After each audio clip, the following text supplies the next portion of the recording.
So what are some of the treatment priorities when we're treating patients who have major depression? Well, when you look at individuals versus their healthcare providers, we tend to look at depression and how we should approach treatment differently.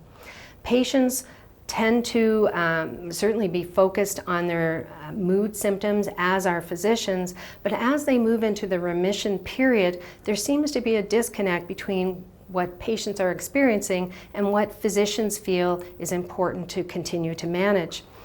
The same thing with physical symptoms. There's a disconnect. Physicians tend to look at physical symptoms as being less prominent than patients are actually experiencing.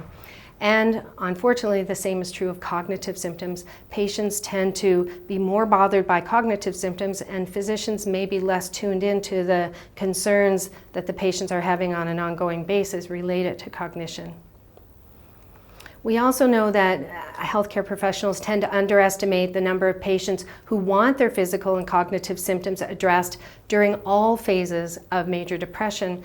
And this slide really highlights that, showing the importance of cognitive symptoms. Even in the acute episodes, patients want these managed. Physicians see them as being perhaps less important or less prominent than the patients actually experiencing.